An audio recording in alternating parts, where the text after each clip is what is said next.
Une énorme secousse et une trentaine de répliques. Haïti a été frappé par un violent tremblement de terre et reste en partie coupé du monde ce soir.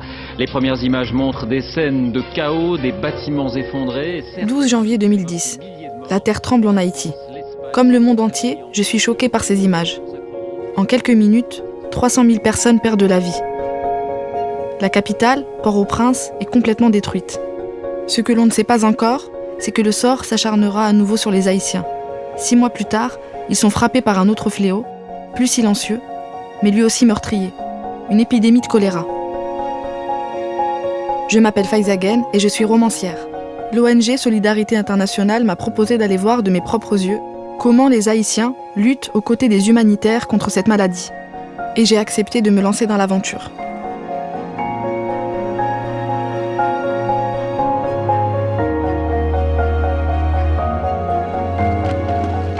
Après 15 heures de voyage, j'arrive enfin à Port-au-Prince. Les équipes de Solidarité Internationale m'accueillent à l'aéroport.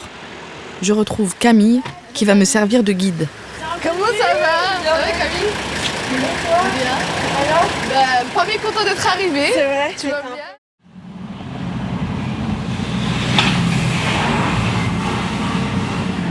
Le lendemain, nous allons à la base de Solidarité Internationale pour rencontrer les équipes qui mènent un combat acharné contre le choléra depuis près de 10 ans. Ça va? Bon voyage, tout s'est bien passé. Vous êtes en forme? Très bien. Grande semaine nous attend. Wankos Loror, responsable du projet choléra, et Jean-Sébastien Molitor, chef de mission, m'accueillent sur place. Il me présente les équipes en charge du projet choléra, soit plus d'une centaine de personnes. Je vais te présenter rapidement la situation en Haïti.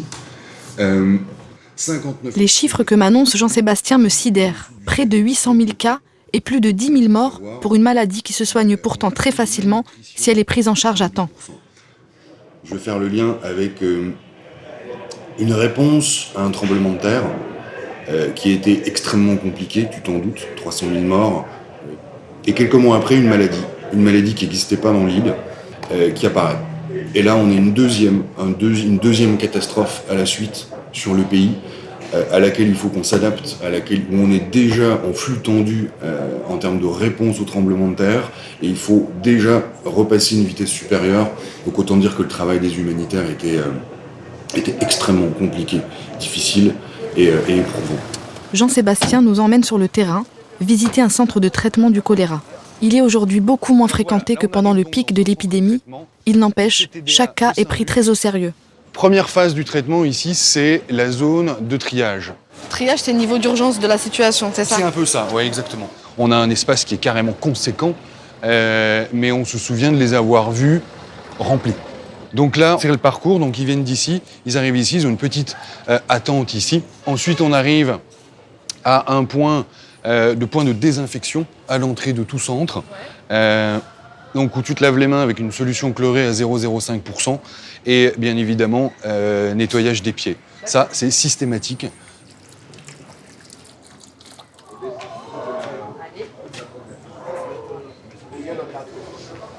Évidemment, normalement, on est plutôt... Et il y a l'entrée et la sortie. Ouais, parce que j'ai failli faire l'inverse. Ouais. Je me suis dit, mais Ma forme de pied est mais pas après, mon sens logique a pris le dessus. On arrive dans le centre de traitement où nous avons effectivement 2 cas suspects.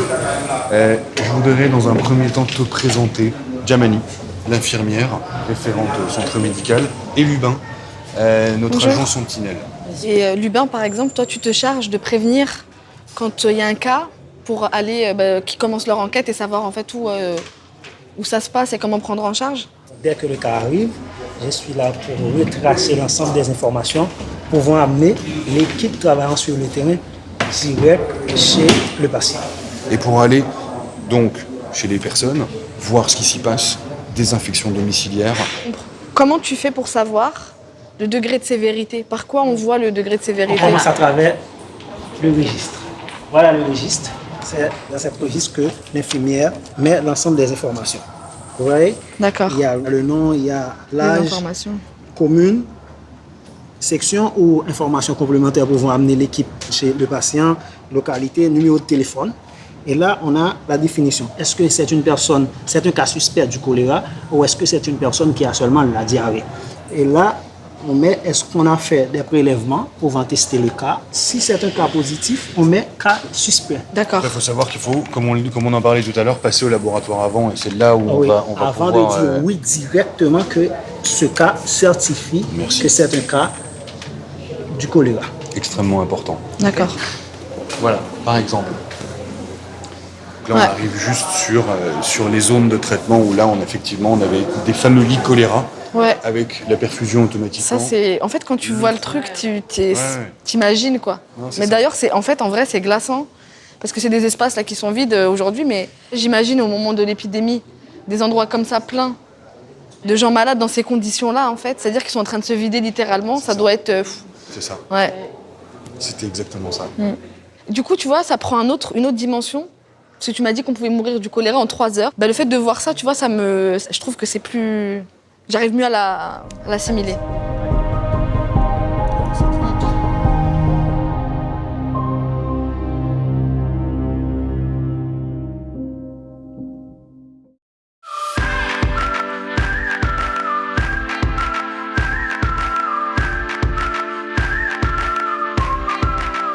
Aujourd'hui, Camille m'a laissé entre les mains de Wankos pour partager son quotidien. On est un peu pressé Ouais. parce qu'on a reçu une alerte. Il faut faire une intervention sur le terrain très très rapidement. Ok. Là, on prépare une solution pour faire la décontamination domiciliaire. Ok. On met l'accent sur le chlore qui sert à détruire la bactérie du Vibrio cholera et on dit qu'elles peuvent utiliser d'autres produits dérivés. Nous bravons les embouteillages interminables de Port-au-Prince pour rejoindre le quartier de Canaan. C'est ça. Voilà. Monsieur, on fait descendre le matos, rapide. Bien. Là, les pulvérisateurs, ils sont prêts.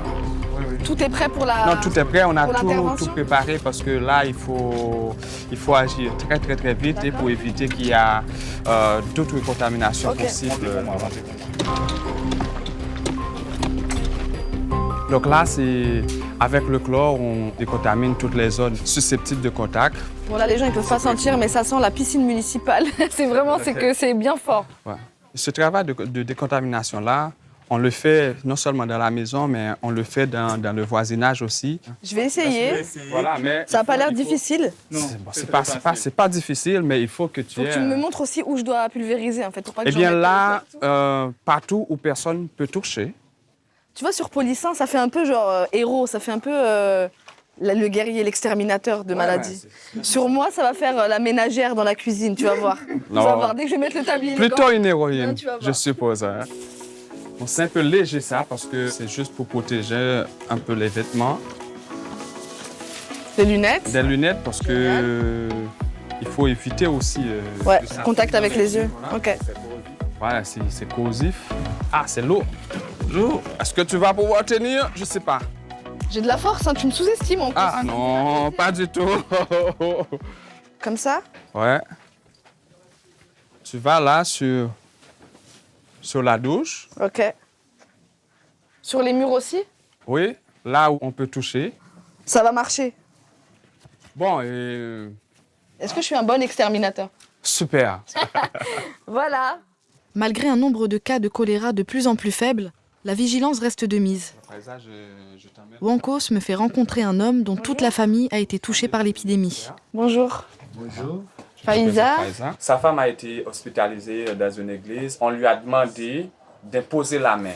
Comme les disciples avant, donc quand une personne est malade, on demande d'imposer la main pour faire une guérison divine, des choses comme ça. Moun la quand même te connaît, c'est bagay Koutlé, c'est même bagay qui a aspect fétiche, mystique. De connaissance Koutlé brun, c'est pas une maladie qui vient de Dieu, c'est pas une maladie naturelle. Donc c'est après l'aime senti tout zoom a craqué fait mal, pas qu'à camper. Quand a un petit garçon me dévoilé là derrière une moto pour qu'il mène dans centre qui plus près maintenant. Mais donc vous étiez déjà informé par rapport aux gens qui l'ont eu en 2010? Donc vous avez identifié rapidement que c'était le choléra? Oui, parce que c'est de l'eau d'uria, depuis aux toilettes, t'as coulé de l'eau. Il n'y a pas aucune odeur, donc vous devez connaître ce choléra parce que c'est sport là, dans la radio. Après ça, qu'est-ce qui s'est passé? Et ensuite, pendant nous l'hôpital là, et puis c'est gardé moi, madame moi vient venir, mon petit garçon tout vient venir et maman madame moi vient venir l'hôpital là tout. Ça veut dire toute famille vient affectée avec maladie choléra. On ne savait pas effectivement de quoi il s'agit. On dit des fois, on envoie des démons de diarrhée. Il y a aussi une certaine religion appelée pentecôtiste où quand les gens ont des problèmes, ils vont à l'église et espérant avoir des miracles. Tu vois, ils n'avaient pas compris effectivement ce que c'est l'épidémie de choléra. Parce qu'avant, il n'y avait pas ça chez nous, etc. Ça a été long que les gens comprennent que c'est pas une malédiction, que c'est une maladie. Exact. Bon, là, en bas, là, c'est Canaran. Ouais. C'est une ville qui a été construite après le tremblement de terre. Le gouvernement avait déclaré ça d'utilité publique, mais il n'y avait pas vraiment d'organisation. Là, c'est une zone très, très récurrente au choléra. Et c'est là qu'on parle un petit peu de faiblesse de nos institutions, de la faiblesse de l'État en quelque sorte, qui n'arrive pas vraiment à fournir ces services de proximité. Je disais même pas services de proximité, les besoins de base. Des besoins fondamentaux, voilà. Il n'y a pas d'assainissement et les gens se défèrent à l'air libre. Il n'y a pas de latrine, tu veux dire, chez les gens? Donc ils font dehors. Gens, voilà. Et donc ça... Et ça propage la propagation, d'accord. Il suffit d'avoir une simple pluie, et bien ça... Voilà, quand il y a une épidémie, eh bien... Les flambées, c'est les plus fortes. Voilà, les flambées, c'est les plus fortes.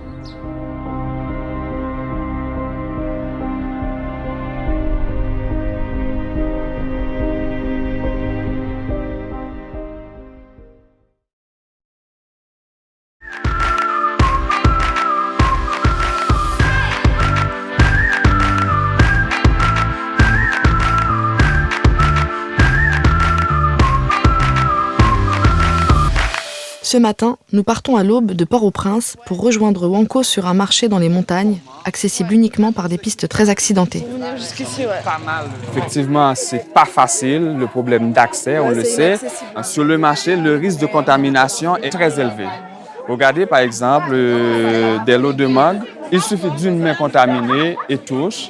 Et des fois, les gens achètent ça et ils mangent sur le coup et c'est... Oui, parce qu'ici, on mange avec la peau. Donc, si tu ne l'as pas lavée avant et qu'elle a été touchée... Ouais. Alors que c'est vrai que les fruits comme les bananes, tu les ouvres. Et dans les premières enquêtes qui avaient eu lieu sur les débuts des propagations des maladies, quand tu regardes les courbes, tu vois, pic de production de mangue, pic de choléra. Donc, c'est là l'importance des activités... Changer leur manière de consommer aussi, en fait. Les activités de sensibilisation qu'on mène sur les marchés, c'est juste pour ça. Ouais.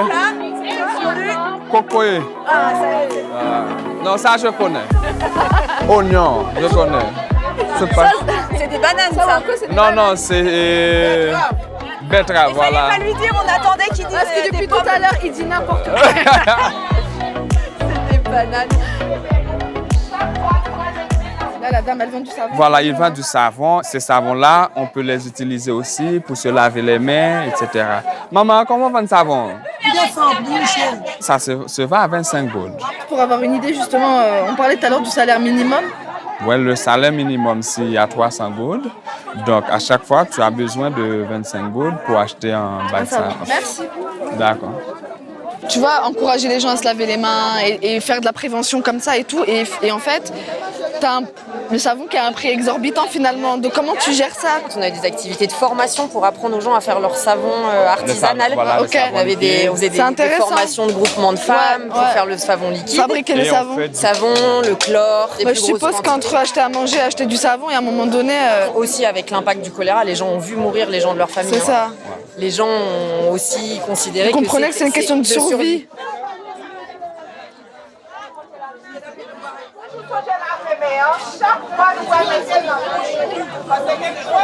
Ça va, Joanne? Tu vas bien? Alors, tu peux nous expliquer un peu ce que tu fais là avec ton mégaphone dans le marché? Ok, d'habitude, nous venons dans le marché. Nous recevons des cas de diarrhée dans nous tout venons dans la zone, nous sensibilisons les questions que nous avons là dans l'espace. Tu sais quoi, les messages les plus importants que tu fais passer, c'est les règles d'hygiène, comme on a déjà vu? Les messages pour marcher, un message qui est plus important que nous passer, c'est laver les mains, pas faire de besoin. Nous connaissons laver les mains, marcher, nous avons fait un pile échange. Il y a pour l'argent dans le monde, il y a pour nous bagaille, puis l'échange capable de faire, et puis c'est un lieu commun. Oui, parce que les équipes de solidarité font toute la partie, ce qu'on appelle eau, hygiène, assainissement, de la prévention. Ouais. Mais c'est aussi former les relais communautaires, dire où est la structure de santé qui est la plus proche. C'est aussi toute l'orientation du malade. Ouais. Quand quelqu'un est malade, c'est pas juste lui dire faut te laver les mains. Ouais, bien sûr. C'est tout, où est-ce que tu dois aller, qu'est-ce que tu dois faire avant qu'il y ait la partie que ce soit pris en charge. S'il y a une personne qui est malade, on est obligé d'aller jusqu'à 15 coffres. Voilà, on se rend pas compte. Ça veut dire que tu fais près de 15 à 20 km à pied. Dans la montée. Voilà, dans la montée. Et pendant les flambées, les gens ils meurent sur les bords de la route ou ils restent chez eux parce qu'ils savent très bien qu'ils n'arriveront jamais à monter. Ah, c'est cool, les mirlitons, c'est ça. Moi, j'aimerais bien que tu me racontes un peu plus, en fait, toi, comment tu as vécu la période du tremblement de terre, l'après, l'épidémie. Déjà avec le tremblement de terre, et je peux dire que c'était un très grand choc. Un choc pour la famille haïtienne, parce qu'il y a eu pas mal de pertes. Et pour moi aussi, j'ai pas perdu des membres de ma famille, mais j'ai perdu des amis. Et c'était très dur. Et au niveau emploi aussi, quand tu avais un emploi, tu le perds. Et en plus de ça, après le tremblement de terre, il y a eu le choléra. C'était tellement dur de voir des situations catastrophiques, voir tous ces gens-là qui meurent. Et on a envie de savoir comment les aider. Donc c'est ainsi que moi, j'ai intégré l'organisation humanitaire. Mais pour moi, c'est l'engagement, la détermination que m'a transmis Solidarité par ses formations, par sa manière d'apporter des aides à la population vulnérable. C'est ça qui m'a fait aimer en quelque sorte l'humanité. Et c'est ce qui a renforcé aussi mon engagement. Et je me pose une question, tu vois, c'est parce que là maintenant on a pratiquement 9 ans de recul. Comment ça se passe aujourd'hui chez les Haïtiens en fait, par rapport au choléra, mais par rapport aussi au tremblement de terre? Est-ce que c'est quelque chose dont les gens parlent? Est-ce qu'ils parlent de leur deuil, de leur mort? Comment ça se passe en fait dans le quotidien? C'est quelque chose qui est tabou encore? Le tremblement de terre, c'est quelque chose qui ne sortira jamais dans le mémoire des Haïtiens. Chaque personne, au moins dans le pays, avait un proche. A perdu quelqu'un. Voilà, a perdu quelqu'un. Et c'était ça, très très compliqué et très dur. Et c'est pas une chose qu'on oublie facile, parce que ça reste quand même une cicatrice.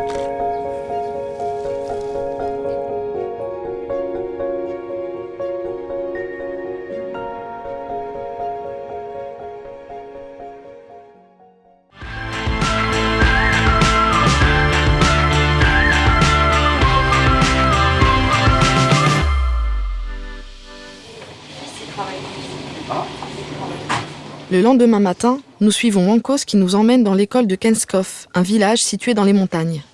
Loin de tout centre de santé, ses habitants sont particulièrement vulnérables au choléra.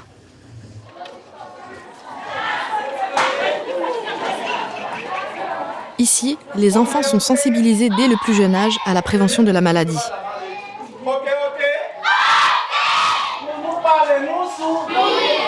Bonjour les enfants. On dit un petit bonjour à Faïza. Bonjour Faïza. Bonjour Faïza. Bonjour les enfants. Bonjour. Est-ce que vous pouvez chanter pour moi la chanson? Oui. Allez, je vous écoute.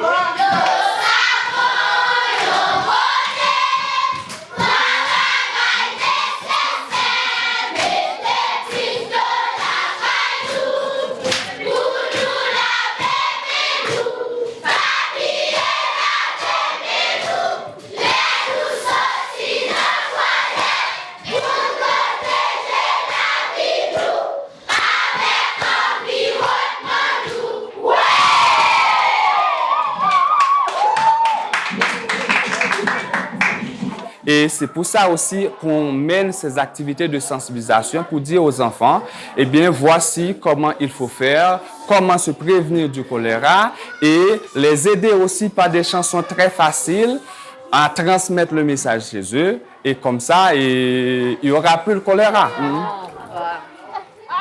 On peut dire ces activités-là qu'on fait a des impacts, même pour moi. J'ai ma fille de 5 ans. Eh bien, quand je vais manger, elle m'a dit, papa, tu te rappelles, il faut te laver les mains. Et quand on fait des activités à l'école, quand elle vient, elle me dit, papa, voici les activités qu'on a fait à l'école. Les enfants sont des moteurs de ces activités. Je me mets dans la queue pour me laver les mains avec lui. Mais du coup, j'ai un peu la pression parce que j'ai toujours eu l'impression de savoir me laver les mains. Mais là, je vais bien regarder, je vais faire comme eux. D'accord. Tu prends le savon. Voilà. Bien mousser les mains. Voilà. Savon les mains et frotter les mains. Comme ça. Voilà. Frotter les mains. Ensuite, voilà. Il faut te nettoyer les ongles. Les ongles avant. Voilà. Attention, Pas on va te mal. faire discuter. ça va, je vais me faire engueuler. D'accord. Est-ce que c'est bien? C'est bien. C'est bien? Merci beaucoup. Lève les mains, main propre. Et main propre. Allez, parfait. Voilà. Merci. Parfait.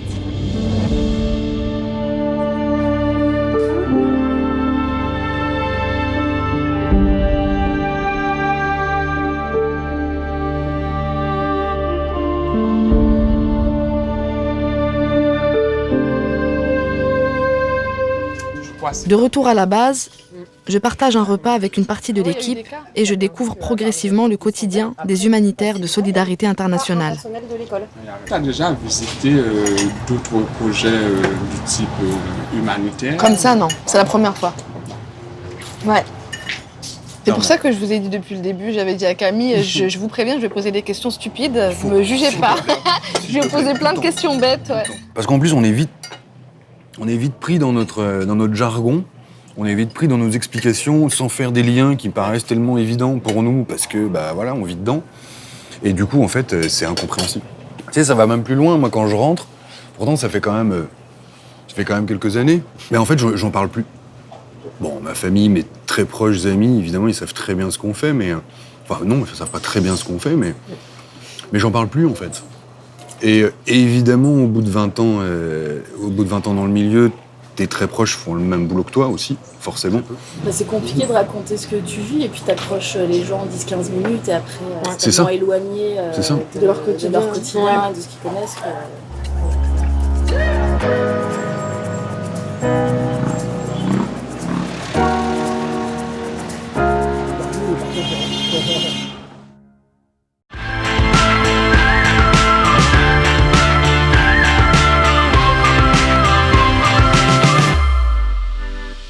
Déjà se dire. Aujourd'hui, Jean-Sébastien me présente Samuel Beaulieu de l'UNICEF, un des partenaires majeurs de Solidarité Internationale dans son action contre la maladie. Je réalise que pour lutter efficacement contre l'épidémie, il faut aussi comprendre en profondeur la culture haïtienne, très marquée par l'influence du vaudou. Ils pensaient qu'ils étaient possédés ou c'est quoi, tu vois, pourquoi? Ouais. C'est ça? On parle encore de coup de poudre. De quoi? Coup de poudre. Coup de poudre. C'est un terme de magie. Où on jette de la poudre sur quelqu'un pour lui donner un sort, en fait. Et le choléra, ça fait ça. Et les gens arrivaient avec une maladie honteuse. J'ai entendu dire la maladie des mains sales. Ouais, c'est ça. Mais ça, en plus, c'est hyper culpabilisant pour les gens. Les gens pouvaient très bien être mis à l'écart dans leur milieu, dans leur environnement, dans leur village. Et c'est ce qui est arrivé beaucoup au début. Un cas de choléra qui est mis à l'écart, il va tout seul. Enfin, c'est aussi une source de propagation encore plus... Parce que du coup, ils n'osent pas le dire. Et là, tu arrives dans des extrêmes. Le dernier cas confirmé en laboratoire, c'est dans la deuxième semaine de février 2019. Depuis, il y a eu 0 cas confirmés en laboratoire. Donc, partant de là, on pourrait déjà se dire, en réalité, qu'il est soit éliminé ou que la maladie n'est plus en Haïti. Ce serait dangereux de faire ça maintenant, puisqu'en fin de compte, il faut encore renforcer le système de surveillance, notamment en laboratoire. Comme on est dans une phase, je sais pas comment vous avez appelé ça, mais fin d'épidémie, quand tu dis qu'il faut surtout pas relâcher, est-ce que c'est possible, je dis n'importe quoi, mais que ça puisse repartir avec une hyper forte intensité d'un coup? Si ça s'arrête, ça repart. C'est qu'une question de temps. Ouais. En fait, Je me rends compte à quel point ces bons résultats sont fragiles et qu'il est nécessaire de maintenir la vigilance au plus haut niveau, car tant que le dernier cas ne sera pas traité, le combat ne sera pas fini. Ce matin, moi, je sais pas, c'est dans mon esprit depuis tout à l'heure le truc de la maladie des mains sales. Que c'est une maladie qui est une maladie de la honte. Et tu sais, ça me fait penser à ce qu'on apprend dans les manuels d'histoire sur la lèpre au Moyen-Âge, quoi. Il y a un truc un peu comme ça qui est assez violent, je trouve. Et qui était celle du choléra avant qu'elle soit éradiquée dans nos pays. En Europe aussi, ouais. Je me dis, mais mon Dieu, faire face à tout ça, après, je sais, c'est un peu idiot de le dire comme ça, c'est un peu niais, mais c'est la vérité, c'est ce que ça me fait. Ça me touche de me dire, ces gens, ils ont eu à faire face à des choses tellement terribles. Déjà, se relever de ça, c'est incroyable, tu vois, de se relever de ça. Après, c'est ce que je leur disais, c'est qu'à la fois, tu vois, en termes de résultats, je trouve ça incroyable ce qui a été fait. Ouais. Je trouve qu'en termes d'efficacité, de réponse, tu vois les chiffres et tu vois... je trouve qu'en vérité, c'est pas beaucoup d'années pour le résultat qu'il y a maintenant. Ouais. Mais en même temps, derrière ça, il y a aussi que ça peut revenir à tout moment parce que derrière, il n'y a pas les structures qui sont assez solides pour être certain que... Tu vois... L'après-midi, Wankos nous invite chez lui pour nous présenter sa famille. Bonjour. Ça va? Bonjour. Ça va? Toi, tu te caches? Bien. Ça va? Bien. Quand on y rentre, on se met à fond. On veut sauver des vies. Et c'est aussi ça l'essentiel. Quand il y a des flambées un petit peu partout, on est obligé de laisser la maison, de laisser toute la famille. La satisfaction dans tout ça, c'est qu'on arrive vraiment à faire quelque chose pour la société. Et tu vois, tout à l'heure, quand j'ai demandé à ta femme comment tu vois l'avenir pour tes enfants, je voudrais te poser la même question. Quand on vit dans un pays aussi difficile, économiquement et politiquement, on se bat pour tout. Il faut un budget pour tout. Un budget pour l'eau, un budget pour le savon, un budget pour l'aquatable, tout. Et on n'a pas de grands moyens de revenus. Ça, c'est hyper compliqué. Est-ce qu'on veut la même chose pour ses enfants? La réponse, c'est non. Tu es écrivaine? Oui, c'est vrai, je suis écrivain. Mais c'est papa qui t'a dit ça? Non. C'est eux là-bas? Mais je voudrais te demander un autographe aussi et de m'apporter quelques livres que tu écris. Oh, j'ai pas apporté mes livres. Oui, mais quand tu passes... Que je te les enverrai. C'est promis. Ah oui, moi aussi. Promis. Oui, mais il faut me promettre de les lire. Demain aussi. Ah ouais, d'accord. Qu'est-ce que vous voulez faire plus tard, les garçons? Est-ce que vous avez envie de faire quoi comme métier plus tard? Moi, je pense à deux choses. Docteur et écrivain. Vous écrivez un peu des fois? Oui, j'écris, mais tout après, comme si quelque chose me pousse d'effacer ça. D'effacer ce que je viens d'écrire. J'écrivais une petite histoire, mais tout après, je me suis dit, bon, c'est effacé. J'ai effacé. Alors, je peux te dire que tu es un vrai écrivain, parce que ça m'arrive tous les jours. C'est exactement pareil pour moi. J'écris et j'efface. Oui, et on supprime. C'est extraordinaire. Vous êtes super. C'est super. Mais vous êtes tellement intelligent. Moi, je vais arrêter d'écrire. Je vais vous laisser ma place. Je vais continuer d'écrire. Oui. D'accord, merci. Ok, merci. Merci pour la permission.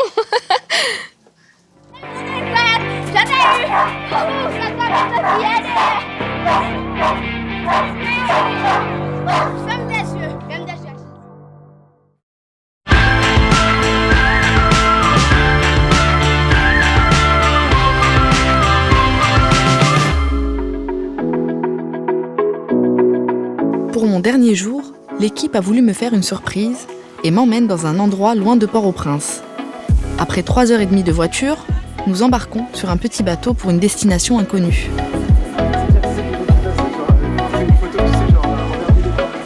En voyant ces paysages magnifiques, je réalise qu'Haïti, au-delà des drames qui l'ont frappé, reste une île paradisiaque.